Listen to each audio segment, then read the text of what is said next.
강기정 광주시장이 광주 군공항 이전을 민간공항과 통합해서 논의해야 한다고 주장했습니다.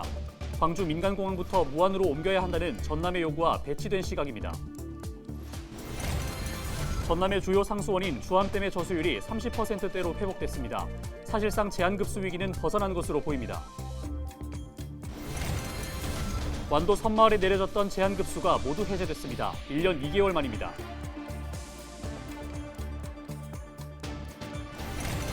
국내 최고령 작가와 아들이 독특한 전시회를 열었습니다. 어버이의 날을 맞아 그림으로 소통하는 어머니와 아들의 사연을 들어봤습니다.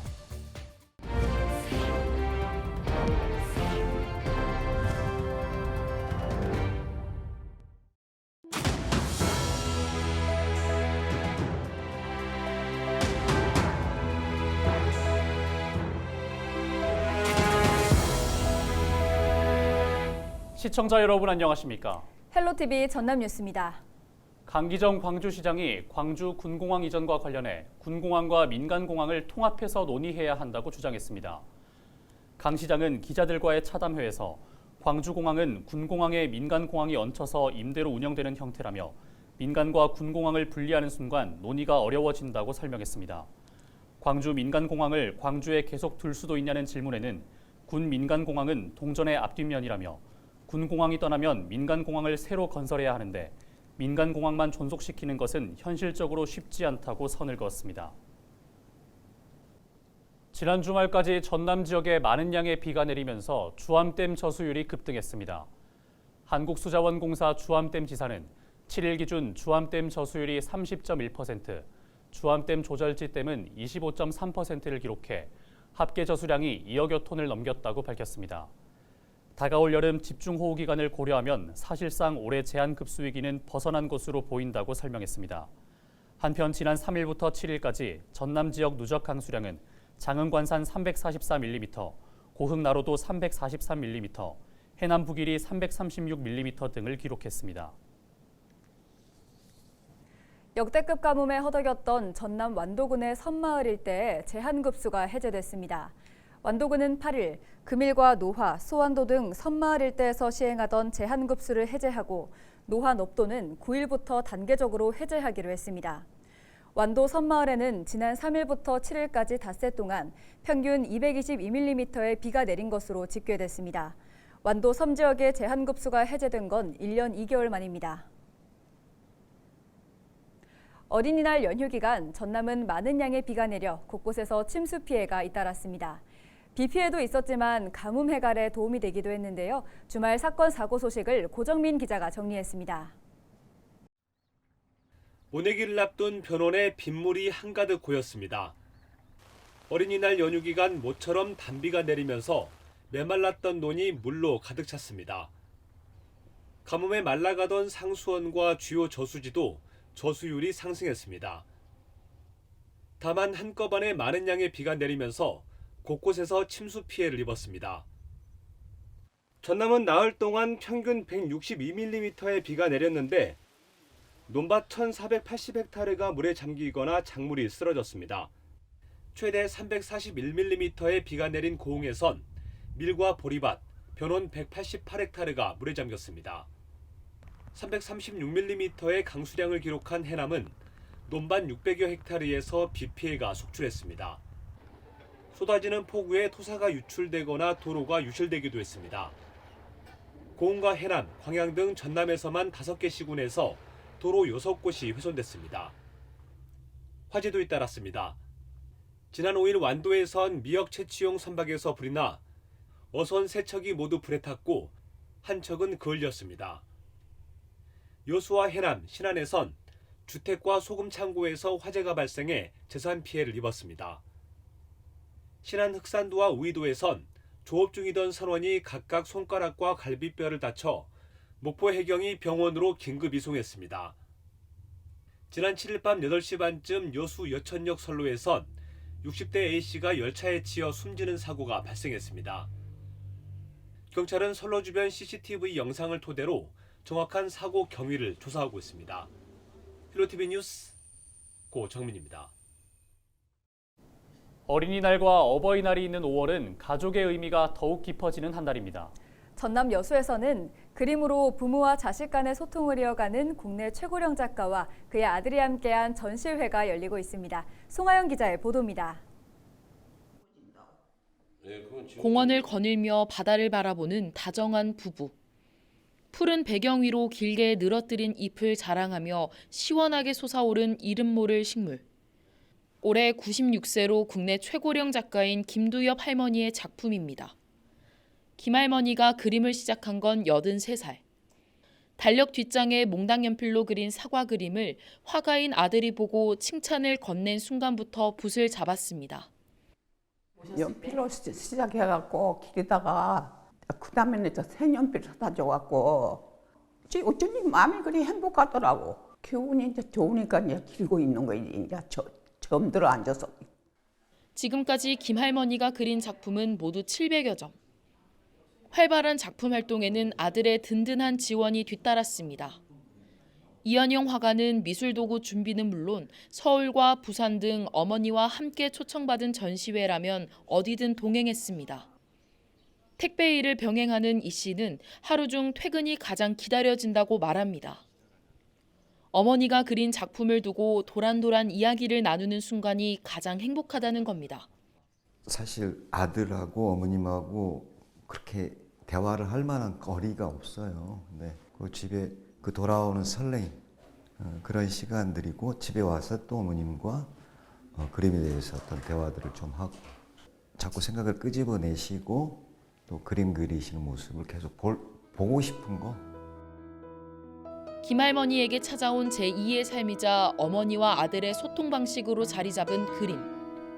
김 할머니와 그의 아들이 함께한 23번째 전시 모자전 동그라미는 오는 27일까지 여수 에그갤러리에서 만나볼 수 있습니다. 헬로티비 뉴스 송하영입니다. 가정의 달을 맞아 가족의 소중함을 실천하는 인물을 소개합니다. 전북 고창 지역에 젊은 나이에 남편을 잃고 홀로 3남매를 키우며 시부모를 봉양한 60대 효부가 있다고 하는데요. 이나라 기자가 만나봤습니다. 64살인 김희순 씨는 23살 꽃다운 나이에 결혼하고 3남매를 낳았습니다. 아름다운 미래만 있을 것 같던 그때 남편이 간경화로 세상을 떠났습니다. 막내딸은 고작 9살이었습니다. 갑작스런 시련에도 그녀가 버틸 수 있었던 것은 든든한 시부모님이 있었기 때문. 산에서 약을 직접 캐갖고 와서 약초를 캐갖고 와서 저를 다시 끓여주더라고요. 그래서 그게 너무 그런 게 고맙다요 어머니가. 어머니가 사랑을 많이 주셔서. 자식 모두 시집장가까지 보낸 그녀 옆에는 이제 100살을 앞둔 시어머니가 있습니다. 어머니 항상 나랑 같이 이게 어머니도 혼자 됐지만 나도 혼자니까 같이 어머니가 의지하면서 산다고. 옛날 생각하면 진짜 눈물이 나. 13년째 치매를 앓고 있는 시어머니를 돌보는 일이 쉽지는 않지만 둘째 며느리 김희순 씨는 할 수 있을 때까지 하겠다고 합니다. 그저 친정엄마 같은 시어머니가 조금이라도 기력을 차리면 좋겠다는 바람뿐입니다. 어머니가 갑자기 좀 안 좋고 이상할 때 그럴 때는 무슨 겁이 나더라고요. 어떻게 아이고 이럴 때는 내가 어떻게 감당을 해야 되나. 시어머니를 돌보기 위해 요양보호사 자격증도 딴 그녀를 동네 사람들은 이 세상에서 보기 힘든 효부라고 칭합니다. 존경스럽지요. 정말로 박수 보내주고 싶으신 분이 저 어머니인데 정말로 우리가 많이 보고 배워야 할. 가족의 의미가 희미해져가는 현대사회. 고창 60대 효부의 사연이 서로 돌보고 아끼는 가족의 소중함을 일깨우고 있습니다. 헬로티비 뉴스 이나라입니다.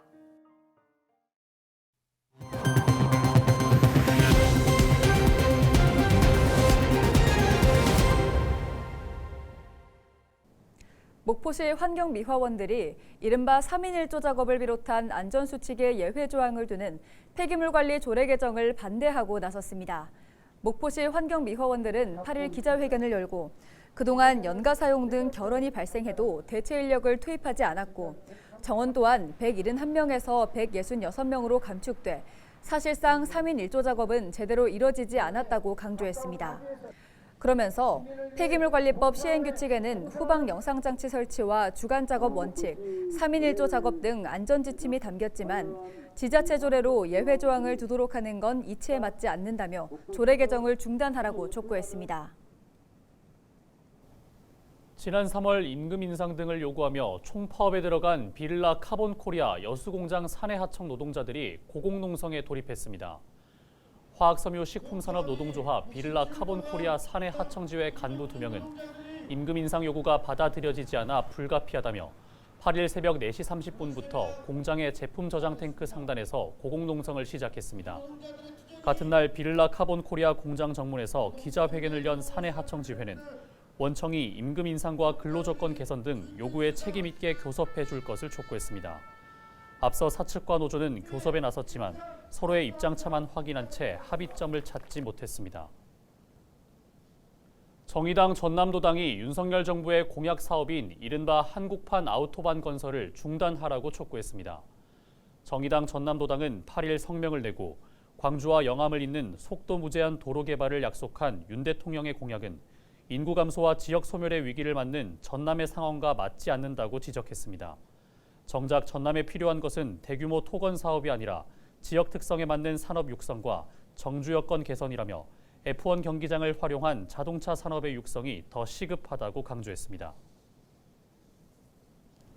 진보당 최국진 전 민주노총 조직실장이 내년 총선을 앞두고 목포 국회의원 선거에 출마하겠다는 의지를 내비쳤습니다. 최국진 전 조직실장은 8일 출마 기자회견을 열고 노동자와 서민을 적대적 상대로 몰아세우는 현 정부와 압도적인 지지에도 사회 대개혁을 추진하지 못해 자기 반성이 필요한 민주당에 당당히 맞서는 등 특권과 반칙이 난무하는 구태 정치를 바꾸기 위해 출마를 결심했다고 밝혔습니다. 그러면서 목포를 비롯한 무안과 신안, 영암을 연방제 수준의 단계적 통합을 이뤄 인구 40만 규모의 자족 가능한 도시로 만들겠다고 강조했습니다. 전남 동부지역본부 조직 개편안에 대해 노관규 순천시장이 유감을 표명했습니다. 전남도는 지난달 동부청사에 3개국을 배치하는 내용을 담은 조직 개편안을 발표했습니다. 노 시장은 자신의 SNS를 통해 전남 동부권에 국가산단이 위치해 있고 대표적인 관광도시임에도 불구하고 경제와 관광부서가 이전하지 않았는데 서부권에서는 도청 실국이 이전하는 것을 두고 불만이 나오고 있다고 우려했습니다. 또한 전남 동부청사로 올 전남도 조직 문제로 동서부권이 두 조각 나게 생겼다며 금싸라기 땅을 제공한 순천시가 바보가 되면 안 되는데 걱정이다라고 비판했습니다. 한편 순천시는 전남도 제2청사 건립을 위해 신대지구에 연면적 4만 7천여 제곱미터 부지를 무상 제공했습니다. 지난 주말 강풍으로 취소됐던 고흥 녹동항 드론쇼 첫 공연과 개막식이 오는 13일에 열립니다. 고흥군은 6일 드론 500여 대를 활용해 다채로운 볼거리를 제공할 예정이었지만 기상 기준이 충족되지 못했고 관람객들의 안전 등을 고려해 행사를 연기하기로 했다고 밝혔습니다. 13일 밤 9시부터 열릴 첫 공연에서는 가정의 달을 주제로 한 드론쇼가 펼쳐질 예정입니다. 목포시가 쓰레기 처리 방안을 모색하기 위해 현장 견학에 나섰습니다. 목포시는 지난 2일부터 이틀 동안 쓰레기 소각 처리 방식 가운데 스토커를 도입한 부천과 천안, 열분해를 도입한 고양과 화성을 찾아 각 처리 방식에 대한 설명을 듣고 질의응답을 하는 시간을 가졌습니다. 목포시는 이번 현장 견학 평가 결과를 외부에 공개하지 않고 참고 자료로만 활용하기로 했습니다. 지난 5일부터 사흘 동안 진행된 2023 해남 어린이 공룡 대축제 현장에 2만 5천여 명이 다녀간 것으로 집계됐습니다. 해남군은 공룡박물관 일원에서 올해 처음 어린이날 관련 행사를 운영한 결과 궂은 날씨에도 불구하고 행사 첫날에만 7천여 명이 찾는 등 가족 단위 방문객들의 발길이 이어졌다고 밝혔습니다. 특히 행사 첫날이자 어린이날인 5일에는 야외 프로그램을 실내로 옮겨 안전사고에 철저히 대비했다고 설명했습니다. 이상으로 뉴스를 마칩니다. 저희는 언제나 지역민 여러분과 함께하겠습니다. 시청해주신 여러분 고맙습니다.